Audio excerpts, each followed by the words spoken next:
2025 का चुनाव अब सिर्फ एक राजनीतिक प्रक्रिया नहीं, बल्कि रजौली के भविष्य की दिशा तय करने का अवसर बन गया है। नवादा जिले की यह ऐतिहासिक सीट इस वक्त बदलाव की दहलीज पर खड़ी है।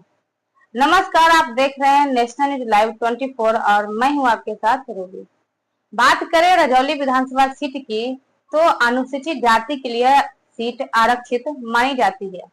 यहाँ की राजनीति में दलित, यादव, मुसलमान और पिछड़ा वर्ग हमेशा से निर्णायक की भूमिका निभाता रहा है। वहीं 2020 के चुनाव में आरजेडी के प्रकाश वीर ने भाजपा के कन्हैया कुमार को हराकर जीत दर्ज की थी, लेकिन इस बार मुकाबला और भी दिलचस्प है। आरजेडी, बीजेपी और जन स्वराज जैसी पार्टियां मैदान में हैं। यादव समुदाय का झुकाव तो आरजेडी की ओर है, वहीं दलित वर्ग में बदलाव की लहर भी दिख रही है। अब बात करते हैं उस नाम की जो इन दिनों रजौली में चर्चा का विषय बना हुआ है। वह नाम है अशोक रविदास का। सेवा से पहचान, राजनीति से सम्मान, यही है अशोक रविदास का नारा। वे एक समर्पित समाजसेवी हैं जिन्होंने शिक्षा, स्वास्थ्य और सामाजिक न्याय के लिए वर्षों से काम किया है। हाल ही में आरजेडी के पंचायती राज प्रकोष्ठ के प्रदेश अध्यक्ष महेंद्र विद्यार्थी ने उन्हें पार्टी में शामिल कराया।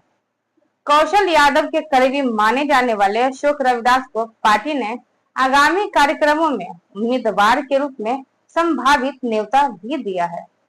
उन्होंने राहुल गांधी और तेजस्वी यादव की नवादा यात्रा में सक्रिय भागीदारी निभाई। गांव-गांव स्वास्थ्य शिविर, शिक्षा जागरूकता अभियान, महिला सशक्तिकरण, बाढ़ और कोविड संकट के दौरान राहत सामग्री, युवाओं को रोजगार प्रशिक्षण और स्किल डेवलपमेंट, यह सब अशोक रविदास के काम की झलक है। वही मुस्लिम मतदाता भी अब विकास और स्थायित्व की ओर देख रहे हैं। आरजेडी ने रजौली को विकास का मॉडल बनाने का संकल्प लिया है। अशोक रविदास का कहना है कि जनता अब वादों से नहीं बल्कि काम से वोट देगी।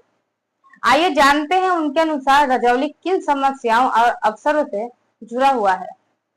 वहां की पहली सबसे बड़ी समस्या है शिक्षा। पूरे रजौली अनुमंडल में क्षेत्र में एक भी डिग्री कॉलेज नहीं है। सरकारी स्कूलों में शिक्षक, शौचालय, पुस्तकालय जैसी बुनियादी सुविधाओं की कमी है। बालिका शिक्षा को लेकर जागरूकता बढ़ी है, लेकिन स्कूल छोड़ने की दर अभी भी अधिक है। वहीं दूसरी बड़ी समस्या है सड़क और आधारभूत संरचना। कई गांवों में तो सड़क निर्माण भी अधूरा है। नगर पंचायत का दर्जा नहीं मिला, मामला हाईकोर्ट में लंबित चल रहा है। अनुमंडलीय अस्पताल में सुविधाएं बेहद ही सीमित है। वहीं तीसरी बड़ी समस्या है बेरोजगारी और गरीबी की। झारखंड के गठन के बाद अधिकांश खदानें वहां से चली गई। अब अवैध खनन की समस्या बनी हुई है। युवाओं को स्थानीय स्तर पर रोजगार नहीं मिल पा रहा है, जिससे कि पलायन लगातार बढ़ रहा है। और चौथी सबसे बड़ी समस्या है दलित अधिकार और सामाजिक न्याय की। अनुसूचित जाति की आबादी करीब 30% है, लेकिन विकास योजनाओं का लाभ सभी तक नहीं पहुंचता।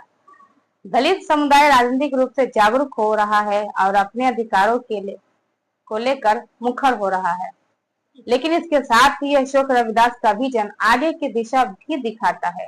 वे कहते हैं रजौली में एम्स जैसी स्वास्थ्य संस्थान की जरूरत है, ताकि क्षेत्र के लोग बड़े शहरों पर निर्भर न रहे।